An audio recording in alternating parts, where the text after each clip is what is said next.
Okay, isang magandang umaga po sa ating lahat. I hope na naririnig ako, no? Wait. Okay. So, magandang umaga sa ating lahat, mga kabiyaya, sa mga nakikipagpuyat sa akin. So, ready 5 a.m. So, medyo ano lang naman tayo, relax lang tayo sa loob lang ng isang oras ng ating pag-aaral. Wait lamang po. Okay, so manalangin muna tayo mga kapatid, no? Bilang bungad ng panalangin. At baka bukas ay mag-Google Meet na tayo para meron din tayong live na mga magbabati. Wala mo ng tanong-tanong sa mga live sa ating Google Meet tomorrow. Basta live nyo maririnig ang inyong sarili sa pagbati tuwing 5:30 ng umaga. 30 minutes sa pag-aaral at 5 at 30 minutes na pagbati lang tayo. Okay? Para masaya ang Christmas natin. Manalangin tayo, Panginoon. Maraming salamat po sa araw na ito na kami, Panginoon, na binigyan mo ng oras sa madaling araw na ito, Panginoon. Ito po, Panginoon Lord God, ay aming pagsasalusaluhan ng iyong salita at pag-aaral tungkol sa pundasyon ng Pasko, Panginoon. Ah, Lord, salamat po sa mga umaaten ngayong umaga at maraming maraming salamat po sa buhay nila, Panginoon. Nakakatiwala ko po sa inyo ang gawain ito, Panginoon. Sa pangalan ni Jesus, Amen. You know, okay, so ang topic po natin ngayon ay yung tinatawag na uh, folk Christmas, yung basic na pag-aaral natin, yung simula ng Pasko, no? Di naman to masyado pang formal, baka bukas pa lang tayo mag-start ng lecture, pero magbabasa ho tayo ng Bible sa umaga. Okay? At mamaya po magsha-shout out ako, mga taong gusto magpa-shout out. Okay, doon tayo sa sinasabi na Pasko. Oh, Pasko. Saan ba sa Bible yung Pasko? Usually, ang lahat ng ito ay nagsimula lahat, syempre, sa mga Hudyo, sa mga Israelita. Kailan nangyari yun? Nung panahon pa ho ni Moses.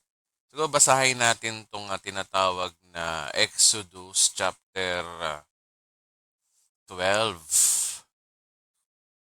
Ayan o, Passover. 12 verse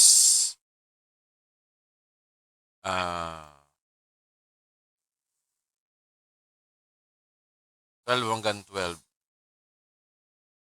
Sabi rito, no, dito nagsimula yung Paskwa o yung Pasko.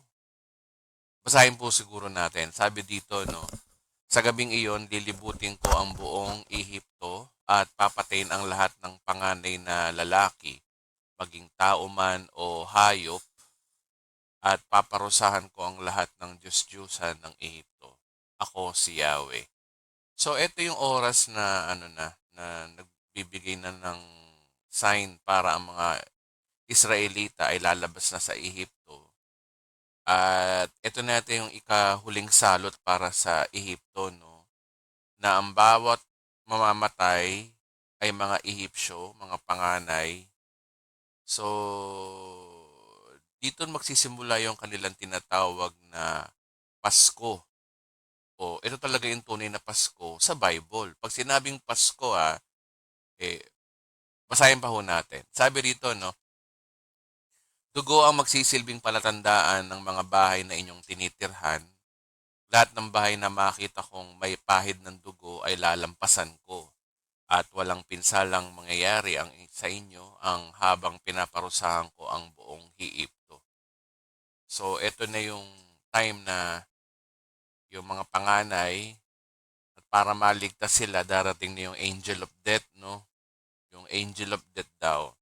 Papatayin daw lahat ng mga panganay, pero dapat maglagay kayo ng dugo sa inyong mga, magpapahid sila ng dugo sa pintuan nila. Kasi pag may dugo, lalampasan ng angel yun o yung angel of death. Sabi daw nila si Jesus daw yun, pero hindi tayo sigurado. Pero the point is, sabi niya, pipinsalain daw niya yung mga panganay. Verse 14, sa araw na ito ipagdiriwang ninyo ang ng inyong salinlahi bilang pista ni Yahweh. Ito na yung peace. At kung babasahin natin to sa English, NIV, or sabi rito, Festival of the Lord. Okay? At sa King James Version, King James, Feast of the Lord talaga. Okay? Pero basahin pa natin ang istorya. 7 araw kayong kakain ng tinapay na walang pampaalsa. Sa unang araw pa lang, aalisin na ninyo sa inyong tahanan ang lahat ng pampaalsa sapagkat ititiwalagang sino mang kumain ng tinapay na pampaalsa sa loob ng 7 araw. Sa una at ikapitong araw, magtitipon-tipon kayo upang sumamba sa loob ng 2 araw na ito ay walang gagawa ng anumang liban sa paghanda sa pagkain. Ito ang pagdiriwang ng pista ng tinapay na walang pampaalsa ay gaganapin ninyo taon-taon sapagkat sa araw na ito inilabas ko kayo sa Ehipto ang inyong mga lahi. Ito'y gagawin ninyo habang panahon ng inyong saninlahi. So ano context? Hudyo. Hudyo to mga kapatid. No? Wala tayong paki dito. Sa kanila to noon pa. Bilang pagdiriwang daw ng pangyayari ng pinatay ni Yahweh ang mga panganay sa Ehipto, ang tawag dito ay pagdiriwang ng pista ng tinapay o basahin natin sa English para mas malinaw.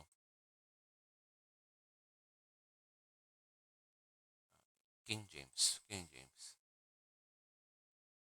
And ye shall observe the feast of the unleavened bread, for this is the self same day I have brought your armies out of the land of Egypt. Therefore shall ye observe this day in your generations by an ordinance forever. So, dito kinuha yung word na Passover. Kung babasahin nyo, no, yung word na Passover, wait lang po, Passover.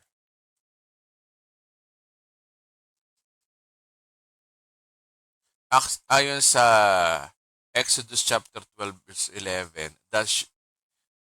and thus shall ye eat it with your loins, ewan. Your shoes on your feet, and your staff in your hand, and ye shall eat in haste. It is the Lord's Passover. Doon kinuha yung word na Passover o sa salitang meron kayo ibang salita dito. Kagaya ng basta yung Passover, dyan kinuha yung word na Paskoa o Pasko o Paskwa.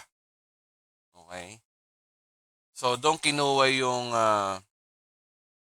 word na Pasko. Kaya ang una talagang nagdiriwang ng Pasko ay mga Hudyo. Ito yung Pasko nila eh. Diba? So kung Pasko rin lang ang hahanapin sa Bible, ang sinasabi lang ng Pasko sa Bible o yung pagdiriwang ng Pasko ay mga Hudyo. Basically, ganun. Wala po sa Bible ang Pasko talaga. Wala po sa Bible talaga na sineselebrate ang kapanganakan ni Jesus Christ. Wala po talaga sa Bible. Ang tanong, Kuya Edwin, dapat ba tayo magdiwang ng Pasko? Pwede naman. Kaya nga lang kasi mga kapatid, doon tayo sa realidad na ang Pasko, pinagdiriwang talaga ng buong mundo. Sabihin na natin na mali, pagano ang December 25, but the point is, hello, nasa Pilipinas ka. Okay, so bakit hindi ka makiayon na lang? Total naman, hindi naman mawawala ang iyong kabanalan, no, pag nagdiwang ka ng Pasko. Ito ay practicality. Pero kung tatanungin mo ang Biblia, wala sa Bible ang Pasko. Na ipinagdidiwang ang Pasko. Meron mga Hudyo. Ito yung Passover. O kinuha sa word na Paskwa, Passover. Correlated po yung Passover sa Paskwa. Okay? Pero sige, eh, wala namang masama. So, itatopic natin to sa susunod, no? Pero ngayon, magbabasa tayo ng Bible. Maganda ang istorya natin ngayon. Eto, madalas binabasa natin to sa Bible, pero naniniwala ako na may bago, no? Yung kapanganakan ng ating Panginoong Yesus. Sa Luke chapter 2, babasahin natin to ngayon hanggang matapos. Wow, hanggang 52 pa. Tingnan natin kung matatapos natin. Okay. Makinig kayo mga kapatid.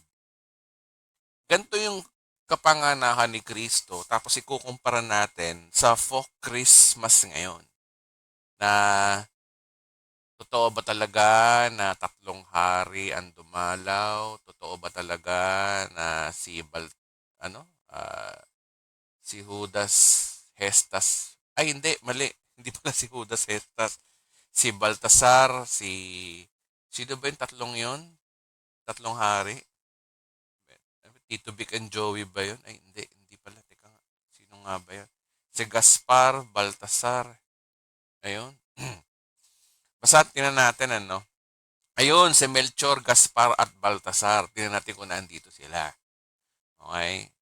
So sabi dito sa verse 1, nung panahon ngayon, iniutos ni Emperador Augusto na magkaroon ng census ang lahat ng sasakupan ng imperyo ng Roma.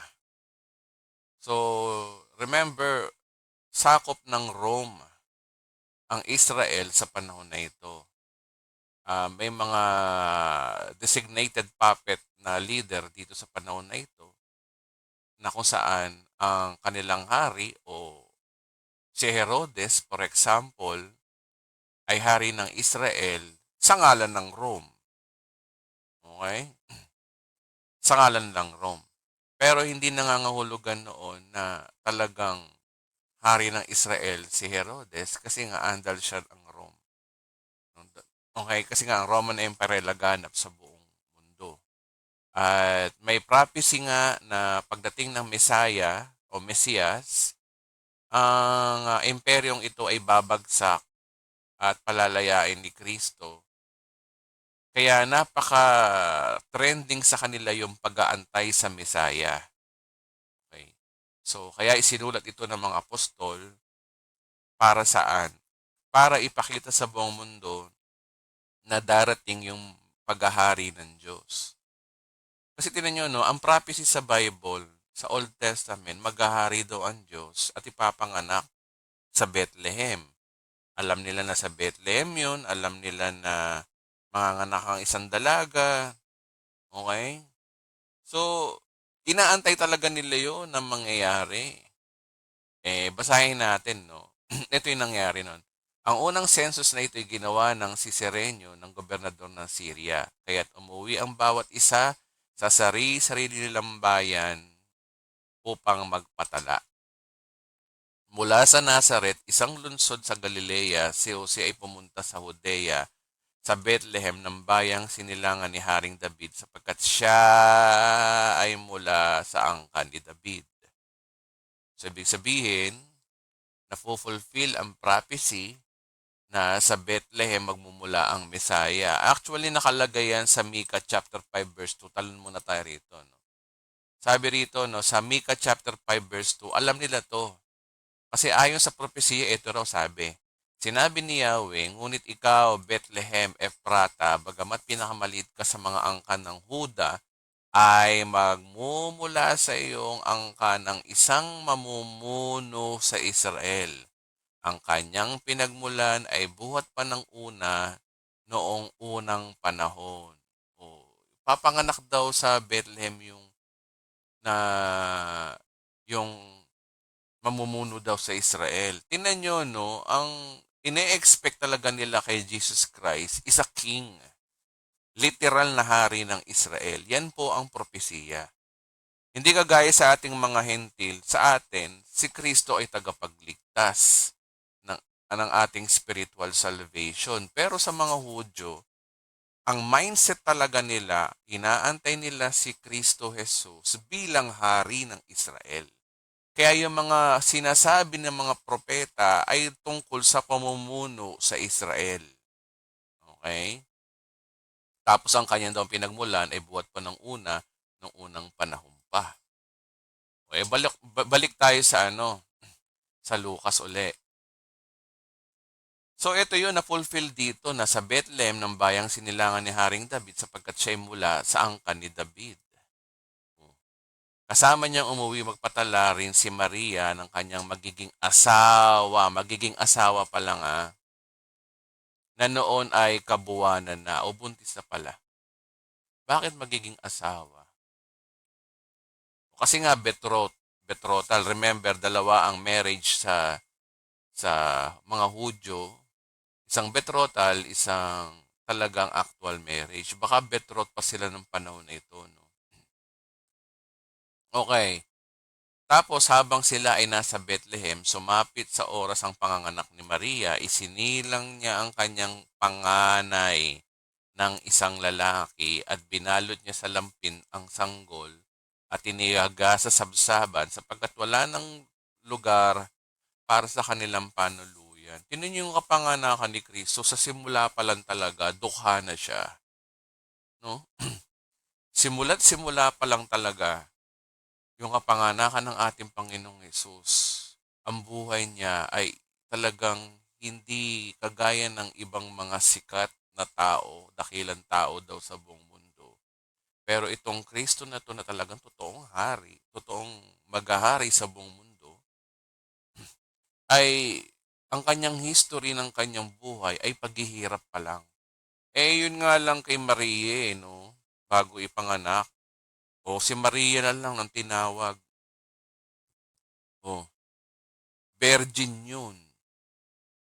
Tapos sabi ng anghel sa kanya, mabubuntis daw siya, magdadalang tao. Nung panahon na yun, na-betroth na siya kay Jose. Kasi nga, isang malaking sampal sa mga Hudyo, o isang malaking kahiyan, o talagang paparusahan ka, stone to death ang mangyayari sa'yo. Pero mo, nagpakasal ka, betroth ka sa isang lalaki, tapos, bandang huli, mabubuntis ka. Siyempre, kung ikaw tao, kung ako sa kalagayan din ni Jose, magiging ganun din ang reaction ko. Abay, iniputan ako nitong babaeng to eh. Pero mo, masakit sa lalaki yun, di ba? Alam niyo yung mga lalaki. Masakit sa atin yun na biro mo, girl, fiancé mo, matatagpuan mo na jaunties. Tapos, yung paliwanag ni Maria kay Jose, ba't ka buntis? Parang hindi ka panipaniwala talagang sabi mo, sa Holy Spirit to eh. Sa Holy Spirit daw yung kapanganakan. Bagamat yun ang totoo, kaya nga lang talaga, parang hindi convincing, di ba? Kaya masakit kay Jose yun. Kaya nangyari nung gabing iyon, bago siya matulog, plano niya talaga na hiwalayan si Maria. Kasi nga, pag nalaman to ng Sanhedrin, ay mamamatay i-execute si Maria. Kaya hiwalayan na lang niya. Kaso sa panaginip, nagpakita si Gabriel. Nung nagpakita si Gabriel, sabi, wag, ang ipapanganak ng babaeng yan ay katuparan ng Mesaya. Doon nalaman ni Jose na extraordinary pala yung nangyari. Kasi alam din ni Jose yung propesiya ng batang ipapanganak ng dalaga at yung palang dalagang yung pala yung kanyang fiancé. Kaya nung pagkabangon niya, na bagong isip niya, doon niya pinakasalan si Maria. Ito na yung nangyari. Nung pinakasal, kasi kabuwanan na ni Maria, baka hindi pa sila kinakasal sa panahon na ito. Kaya nagkaroon ng tinatawag na census. So umuwi yung mag-ina, kanyang anak. Kaso kabuwanan na yata ni Maria nung pumunta sila sa Bethlehem. Ang nangyari noon, may census. Walang kwarto, walang makita na makakakilala siguro ni Jose dahil taga doon siya, wala siyang makita. No choice. Tsaka hindi po totoo yung yung tawag na yung na pinanganak sa sabsaban kahoy, hindi. Talagang hindi nasa Belen, lokohan yun, hindi po ganoon. Ang totoo ho nun, talagang kuweba talaga. Kuweba talaga yung sa sabsaban. Kasi kung pag-aaralan nyo yung kultura, yung sabsaban talaga sa Israel, sa mga tupa o mga hayop, kuweba po yun. Wala pong parang photo booth. Parang photo booth yung hindi po ganun. Okay, what's next? Ano chismis? Sabi rin, no, doon may mga pastol na nasa parang at nagbabantay ng kanilang mga tupa ng gabing iyon. So, magtataka kayo, no? Nagbabantay ng kanilang tupa ng gabing iyon. Kailan daw ang Pasko? December 25 o December? Pero teka muna kasi, nakakapagtaka. Sa Israel kasi ngayon, ngayong December, nagyayelo. Magtataka ka, pero nung oras na ito ay nanginginain ng mga tupa dun sa... So, paano kaya nangyari naging December yun nagyayelo? Nakakita na, alam ko kasi kinakain ho ng tupa, damo o yung mga halaman. Pero nagyayelo ang Jerusalem. Parang napaka-imposible yata ang December talaga. Nakakita na ba kayo ng tupa, no? Kumakain ng halo-halo. Kasi nagyayelo. Parang, di ba? Parang hirap naman yata paniwalaan yun. Anyways, patuloy tayo, no? So, question, hindi mukhang December to mga kapatid. Hindi. Tapos, pagdating ng Luke chapter 9, verse 9 pala, sorry. Lumapit at tumayo sa kalagitnaan nila ang isang anghel ng Panginoon at nagliwanag sa kapaligiran nila ang nakakasilaw na kaluwalhatian ng Panginoon. Ganun na lamang ang kanilang pagkatakot. So, meron palang senaryo mga kapatid. Ito ay ipapanganak pa lang si Kristo ha. Papanganak pa lang si Kristo. Meron daw na mga anghel. So, merong senaryo doon na sa labas ng field na may mga shepherds, they are flocks by night, no? Ay may lumabas sa mga anghel doon, nakakasilaw. Kaya pagdating ng verse 10, ngunit sinabi sa kanila ng anghel, huwag kayong matakot. Ako may dalang magandang balita para sa inyo na magdudulot ng malaking kagalakan sa lahat ng tao. Ito yung joy to the world na kinakanta yun. Joy to the world, the Lord has come. Ito yun. Ito yung senaryong yun. Just magandang balita. Ang tanong, bakit magandang balita? Diba? Magandang balita to sa mga Hudyo kasi pinanganak na yung hari ng Hudyo, ng mga Hudyo na pangako sa Old Testament. Diba? Prophecy sa Old Testament. Kasi nga remember nga, sabi ko nga sa inyo, napaka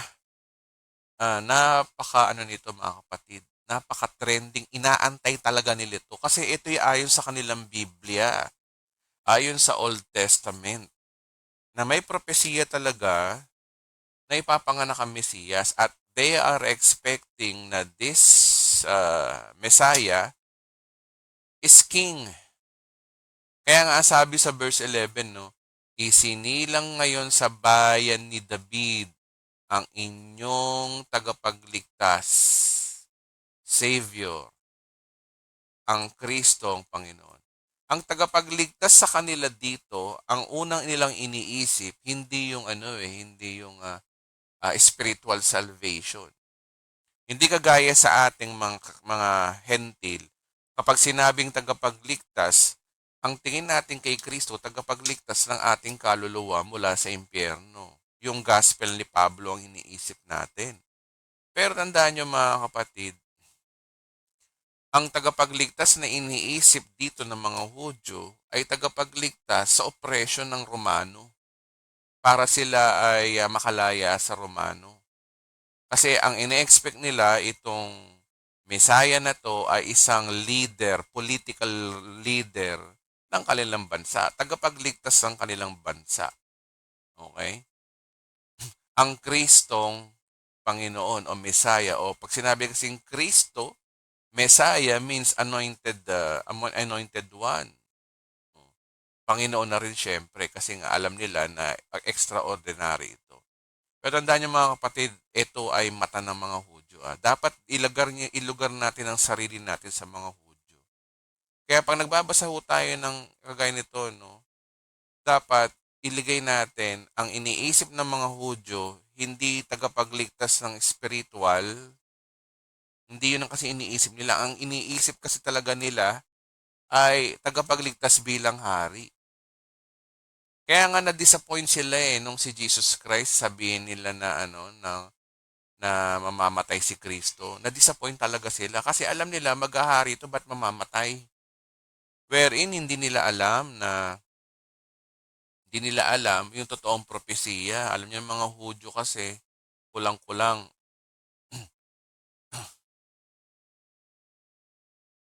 Okay, so tandaan niyo ito mga kapatid, no? Ah, ilagay natin ang ating lugar sa mata ng Hudyo. Old Testament tayo mga kapatid. Verse 12, ito ang inyong palatandaan. Matatagpuan ninyo ang isang sanggol na nababalot sa lampin at nakahiga sa isang sabsaban. Sabsaban talaga, as in, literal, manger. Okay? Tapos, verse 13, bigla nilang nakitang kasama ng anghel ang isang malaking hukbo. Wow, grabe to. Grabe to. Ng mga anghel sa kalangitan. Nagpakita libo-libo at sila'y nagpupuri sa Diyos at umaawit ng papuri sa Diyos sa kaitaasan sa lupa. Ito yung kanta ng kinakanta natin dati sa Katoliko. Kung sino man yung naging Katoliko dito dati. Ito yung no, papuri sa Diyos, papuri sa Diyos. Di ba yun?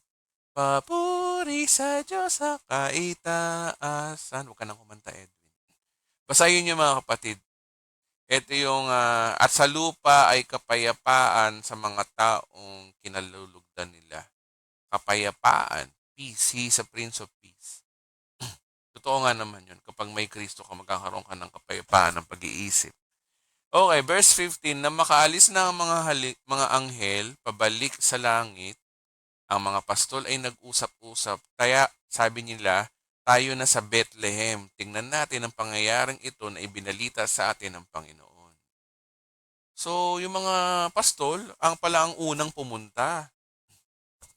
Ang turo sa atin, mga daw, hari daw ang pumunta kagad. Mga kapatid, mali po yung yung istorya ng Katoliko. Istorya ng mga tinuro sa atin na nung pinanganak si Kristo, nung oras na yan hindi hari ang pumunta. Hindi po tatlong hari. Hindi agad tatlong hari, kundi mga pastol. Saan ka nakakita ng mga hari? Tatlo pa sila, walang mga ayudan, wala mang ayudante na mga kasama na tapos December daw, nanginginig sa. Di ba gininaw yung mga tatlong haring yun? Sabay-sabay, no? Hindi ganun ang order. Ito yung tamang order. Nung pinanganak si Kristo sa sabsaban, ang dumalaw doon, hindi tatlong hari, kundi mga pastol. Tinan nyo. Okay, tapos 16, nagmadali silang pumaroon at natagpuan nila sina Maria at Jose at ang sanggol na nakahiga sa sabsaban. Yun ang istorya. Tinan nyo yung nakikita nyo sa Belen. Ang totoong Belen talaga ay ay kuweba. Tapos ang dumalaw doon hindi tatlong hari. Noong oras na sanggol pa si Jesus kundi mga talaga, mga shepherds, kasi nga yung mga shepherds na to, yung mga pastol na to, nagpakita ang anghel sa kanila. Kaya sila pumunta sa Bethlehem. Tapos, sabi dito sa 17, no, isinalaysay ng mga pastol at ang sinabi sa anghel tungkol sa sanggol. Na mga ang lahat na makarinig sinabi ng mga pastol, tinandaan ni Maria ang mga bagay na ito at ito'y kanyang pinagbulay-bulayan. naikwento. Siguro nagpunta yung mga pastol doon, may nagpakita sa aming anghel eh. Ito pala yun, kayo pala yun. No? Tuwan-tuwa si Maria siguro habang karga-karga si Jesus. Diba? O after na nangyari, umalis ang pastol at nagpupuri sa Diyos at nagpapahayag ng kanyang kadakilaan dahil sa lahat ng narinig nila at nakita ayon sa sinabi sa kanila ng anghel. Talaga magpupuri ka talaga sa Diyos nito. Biro mo, may nagpakita mga anghel sa'yo. Dami yun. Okay? Tsaka yung mga pantas po yun, hindi mga hari. Tsaka hindi tatlo. Yung sa Katoliko, three kings. Mali-mali ang istorya sa atin ng Katoliko. So, nung pinanganak pala si Jesus Christ, mga pastol muna, mga sanggol. Okay? O after ng pangyayari ng mga pastolan dumalaw sa sabsaban, si Maria na natili pa ba sa sabsaban? Hindi na. Actually, pagdating ng 21, pagsapit ng ikalawalong araw, tinuli ang bata at pinangalan ng Jesus. Ito ang pangalang sinabi ng anghel bago pa siya ipinaglihi. Hanapin natin yung tatlong hari dito kung may tatlong hari ba talaga. Okay. So, after ng sabsaban, wala na sila sa sabsaban. Umalis sila doon. Oh. Pagdating ng verse 21, after 7 days, tinuli ang bata at pinangalan ng Jesus. At naniniwala mga Bible scholar na ito daw ay Feast of Tabernacle, no, na nangyari sa tuwing September. Ito ay pangalang sinabi ng anghel bago pa siya ipinaglihi. Okay, pinangalanan si Jesus Christ.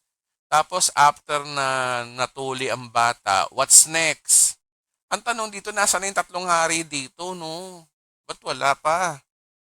Di ba dapat sa sabsaban nangyari yun? Ito wala na sila, bago na yung senaryo, no? Hanapin nga natin, tingnan natin Verse 22, nang sumapit ang araw ng kanilang pagtupad sa seremonya, paglilinis ayon sa kautusan ni Moses, pumunta sila sa Jerusalem, dinilarang sanggol upang ihandog sa Panginoon, sapagkat ganito ang nasusulat sa kautusan ng Panginoon. Bawat panganin na lalaki ay itatalaga sa Panginoon. Feast of Tabernacle to mga kapatids. Every Feast of Tabernacle sa mga Hudyo, inihahandog nila yung mga unang bunga o yung panganay na bata talaga. Dito nangyayari yun. Feast of Tabernacle. At ang Feast of Tabernacle ay nangyayari every what? Every October or September. After 8 days to ng kapanganakan lang. Ibig sabihin, hindi December pinanganak si Christ. Possible nito, Feast of Tabernacle is October or September. Yun na marami mga turo sa atin ng Catholic na mali-mali Kung magbabasa lang tayo ng Biblia, nagkakaloko-loko tayo. Okay, nag-alay din sila ng handog na ayon sa hinihingi ng kautusan ng Panginoon. Maaaring ang mag-asawang bato-bato kay dalawang inakay na kalapati. May isang tao roon sa Jerusalem na ang pangalan ay Simon. Isang lalaking matuwid na may takot sa Diyos, naghihintay sa katubusan ng Israel na sa kanyang Espiritu Santo. Ipinahayag ng Espiritu Santo sa kanya na hindi siya mamamatay hanggang di niya nakikita ang Kristo. Meron palang ganun doon na isang karakter na prophecy sa kanya, hindi siya mamamatay. Okay?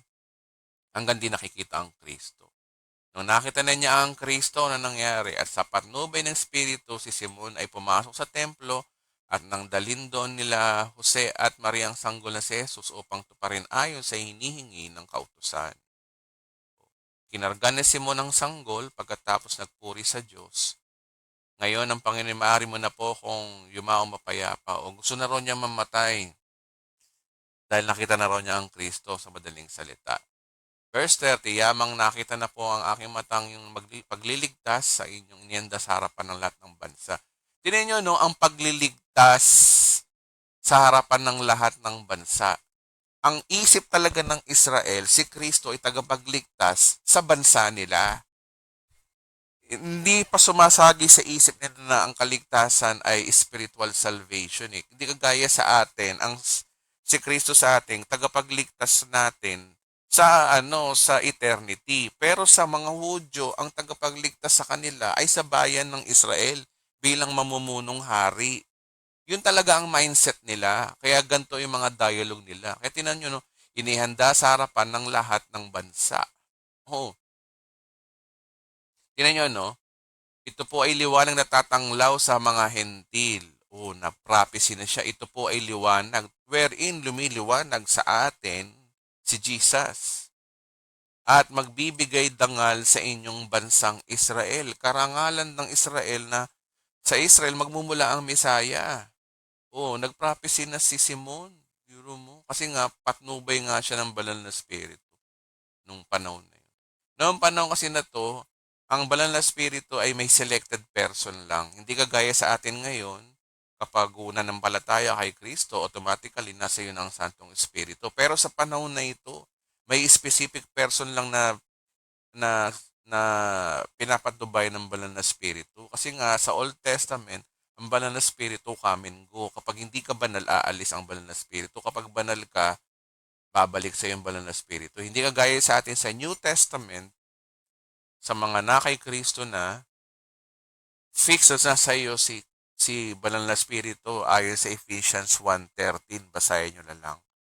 Okay, verse 33, na mga magulang ng sanggol, sinabi ni Simon na tungkol sa bata. Binasbasan ni Simon at sinabi, tanda mo, ang batang ito ay nakatakdang ikapahamak o ikaligtas ng marami sa Israel. Siya ang magiging tanda mula sa Diyos, ngunit tutuligsain siya ng marami. Alam na talaga na Simon ano yung mangyayari, na ang batang ito ay nakatalaga either ikapahamak o ikaligtas. Bakit ikapahamak? Kung hindi sila nanampalataya kay Kristo, mapapahamak sila.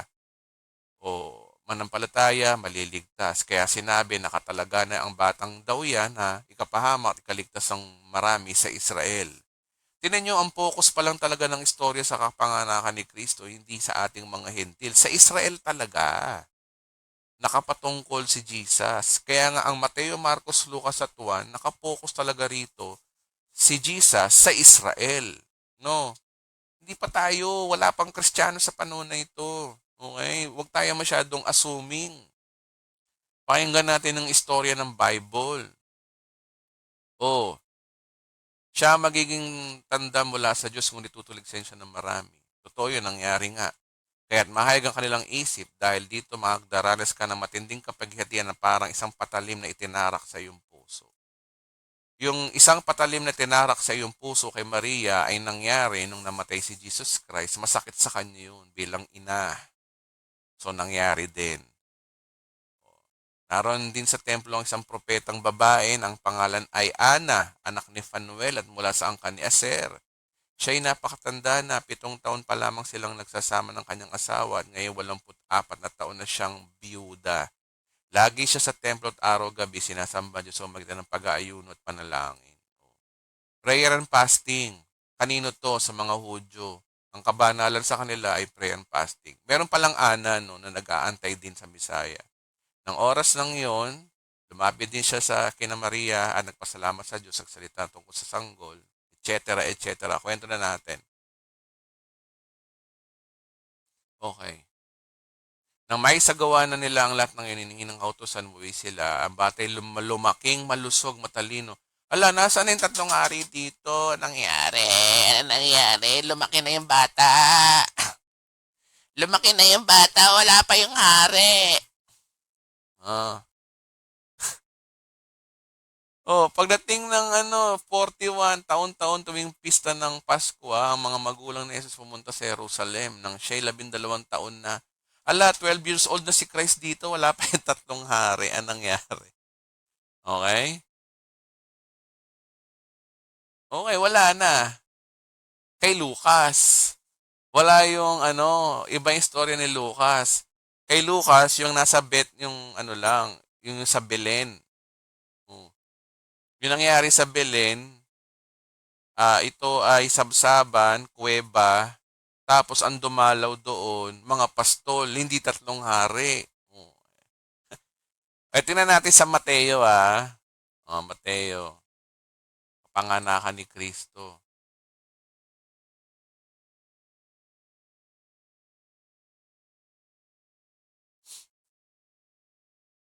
Sabi dito, nung panahon ng paghahari ni Herodes sa Judea, nang ipinanganak si Jesus sa Bethlehem, nang siya'y isilang, may mga matatalinong taong mula pa sa silangan ng Jerusalem. O, eto kapanganakan din ni Christ, kay Mateo naman tayo. Nagtanong sila, saan? Ang tanong kasi rito, ito ba ay senaryo ng nasa sa sabsaban? No. Ito ba 'yon? O it takes years pa bago nangyari nung dumalaw yung mga hari daw. Okay? Okay. Nang siya'y may isilang, may matatalinong tao. So hindi pala hari, kundi wise men. Wise men, mga kapatid, wise men. Pag sinabing wise men, hindi hari. At saka hindi tatlo, plural. May mga pwedeng 3, 4, 5, 6 hanggang marami. Tingnan natin to, ito ba'y sa sabsaban? Verse 2, nagtanong-tanong sila, nasaan ang pinanganak na hari ng mga Hudyo? Nakita namin sa silangan ng kanyang bituin, kaya't naparito kami. Yung Star of David nagpakita. Oh. Ang tanong, kailan nangyari ito? Nang mabalitaan ni Haring Herodes na siya'y naligali, gayon din ang buong Jerusalem. Kaya tinipon niya ang lahat ng mga punong pari, tagapagturo ng kautusan silang tinong, saan ba isisilang ang Kristo? O tama, saan ba isisilang ang Kristo? Tumugon sila sa Bethlehem po, sapagkat ganito po ang sinasabi ng propeta, ikaw, Bethlehem, lupain ng Judea. So si Herodes kasi, insecure to. Akala, raw, gusto niya maging hari habang buhay. Kaya nalaman nila na ang Messiah pala ipapanganak sa Bethlehem. So ano kayang panahon to? Nang at ikaw Bethlehem, ito yung prophecy, sinabi kay Herodes, sapagkat namumula ang isang pinuno na mamamahala sa aking bayan. Nang mabatid ito, palim na pinatawag ni Herodes ang matatalinong tao at inusisa kung kailan lumitaw ang bituin. Ito inoobserbahan dito kung kailan yung eksaktong pinanganak si Christ at kailan dumalaw yung hindi tatlong hari kundi wise men. At walang pangalan dito na na Melchor, Gaspar, Baltasar. Saan nila nakuha yun? Pagkatapos sila ay pinapunta niya sa Bethlehem, sa ganito ang bilin, hanapin ninyong mabuti ang sanggol, kapag natagpuan ninyo siya, alam niya sa akin. Okay. Okay. Pagkarinig ng bilin ng hari, sila'y nagpatuloy sa paghahanap, sila'y pinangunahan ng bituing nakita sa silangan. Ganon na lamang ang kanilang kagalakan na makita nilang tumigil ang bituin sa tapat na kinaroroonan ng bata. Ang tanong, nung nakita nila yung bituin at tumutok dun sa kinaroroonan ng bata, ang tanong, ito po ba ay sasabsaban nung dumalaw yung wise men? Tinan nyo verse 11. Pagpasok sa sabsaban ba? Hindi. Pagpasok sa bahay. Ay sus! Wala na sa sabsaban yung bata nang dumalaw yung tatlong hari o sabi nilang tatlong hari pero wise men naman pala tapos hindi pa tatlo. Ay sus! Nakita nila ang bata sa piling ng Maria ng kanyang ina, nagpatirya pa sila sinambang bata, inihandog din sa kanya ang dalang ginto, insenso at mira, nasa bahay na. Wala na sa sabsaban. Napakawalang kwenta naman itong si Maria, no? Biro mo, 8 days na. May nagsasabi ang Bible scholar na 2 years ago na to eh. Kaya nga 'di ba pinapatay ni Herodes yung mga bata sa Jerusalem, 2 taon pababa. Oh. Bakit 2 taon pababa? Kasi nga ang estimated nila yung bata pinanganak na almost 2 years ago na. Kaya 2 years pababa. Kaya possibility na si Jesus dito ay malaki na. Nandumalaw na yung mga pantas, hindi naman hari. Ay sus. Ah, Inihandog din sa kanila ang mga dalang ginto. Dito nangyari yon, yung naglagay ng regalo. Kaya nga may mga Pasko, nakuha dito ng Katoliko na, magbigay kayo ng regalo sa isa't isa kasi nang si Kristo pinanganak, nagbigay ang hari. Oh, ano na? Anyari, Katoliko, ano na nangyari sa inyo? Ba't ganito turo niya?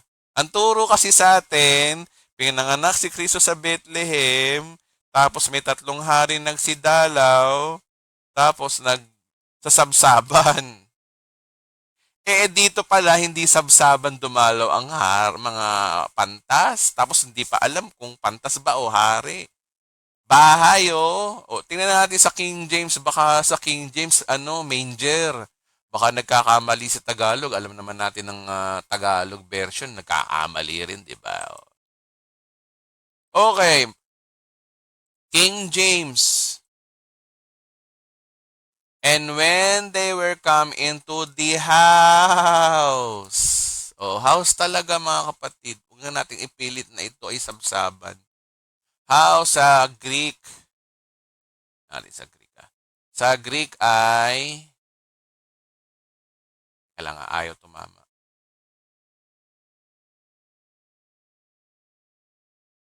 Okia, property, residence, but abode. Oh, residence talaga. Residence ba ang sabsaban kung resident?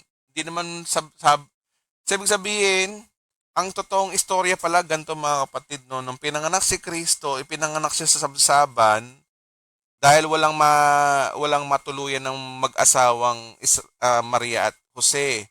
Tapos nung pinanganak sa sabsaban si Jesus Christ, nung sanggol talaga siya, nung kaluluwa lang fresh na iniluwan ni Maria.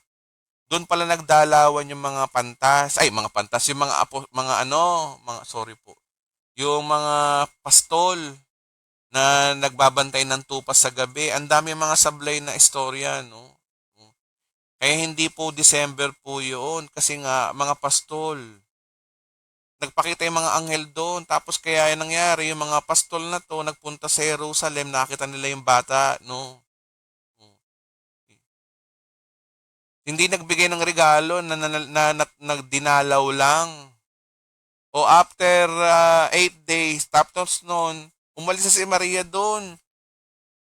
Hindi na inantay yung pagdating ng tinasabi nilang 3 kings kasi it takes 2 years pa. Bago, saan ko nakuha yung 2 years? Kasi nga pinapatay nga ni Herodes 2 taon pababa yung mga bata. Ibig sabihin, almost magdadalawang taon na nawala na sa sabsaban ng sanggol. Napakawalang kwenta naman ni Maria. Ilagay sa sabsaban yung masabi lang na Belen yung nangyari. Matupad lang yung istorya ng mga Katoliko na Belen daw. Ay sus. Okay. Na fake news tayo mga kapatid. Mali. Okay. Ang tanong Edwin, ano ngayon? Anong sense ang tinuturo mo? Wala lang. Simbang gabi ngayon Wag papasko So, hindi naman to junk food. Ano lang, kwento lang tayo. Nagkukwentuhan lang naman tayo dito Okay?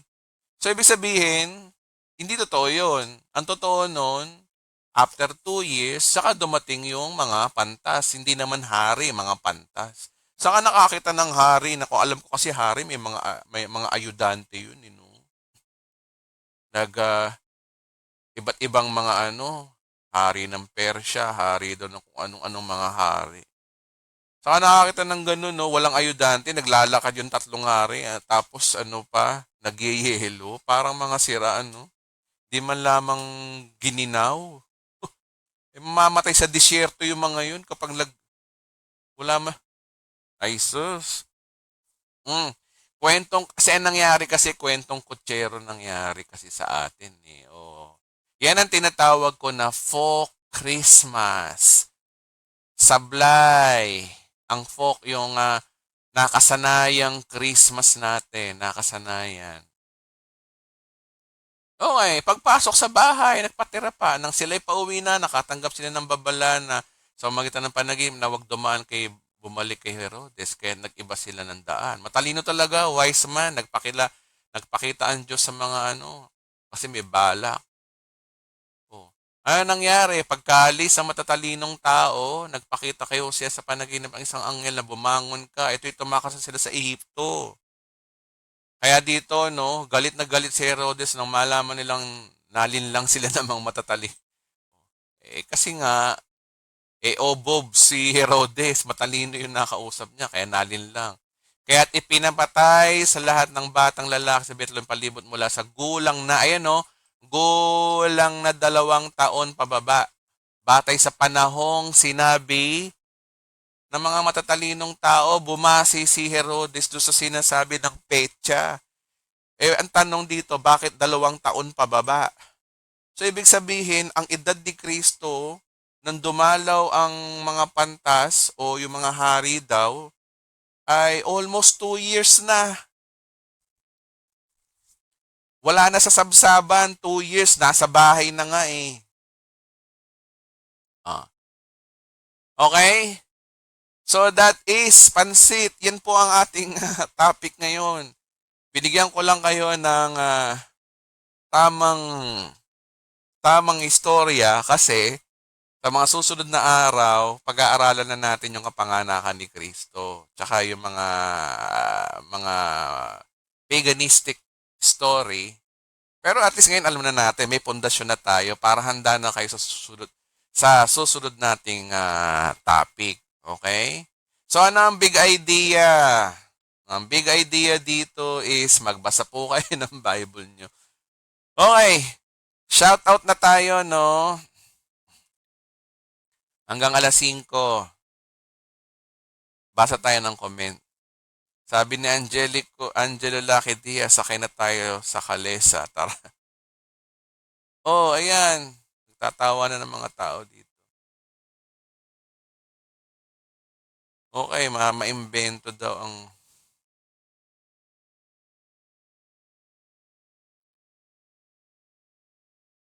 Sabi ni Princess, uy, grabe, Katoliko, walang Greek. Hehe, daming dayaan, heis.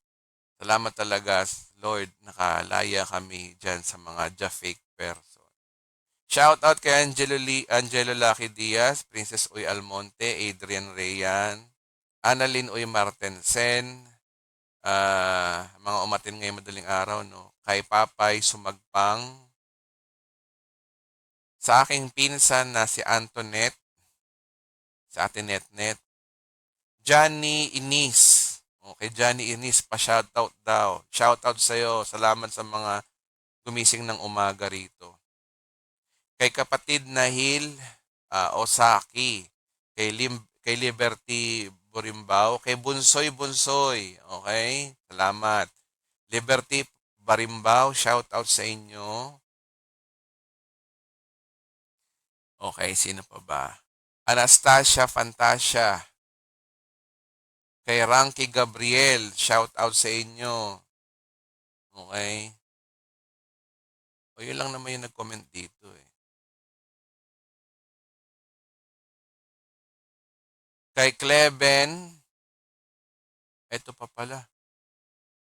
Teka, kay Cleben ano? Kay Vey, o kay Bella. Pa-shout out po, Pastor. Kay Vey Orihuela, no? Kay Cleben Rico, Luna DM, Faith Angeli, kay Venus Gra, kay Pastor Augusto Tarlac, no? Shoutout, good morning po sa inyo. Kay Ivan Mohana, good morning po. Kay Ate Dulce, sa kapatid ko, kay Uche, Ate Dulce, good morning po. Shoutout din po kay Brian Amora Garvez, Marinette Oabel, kay Rose Benaventura, shout out, kay Patronicio Bunagan,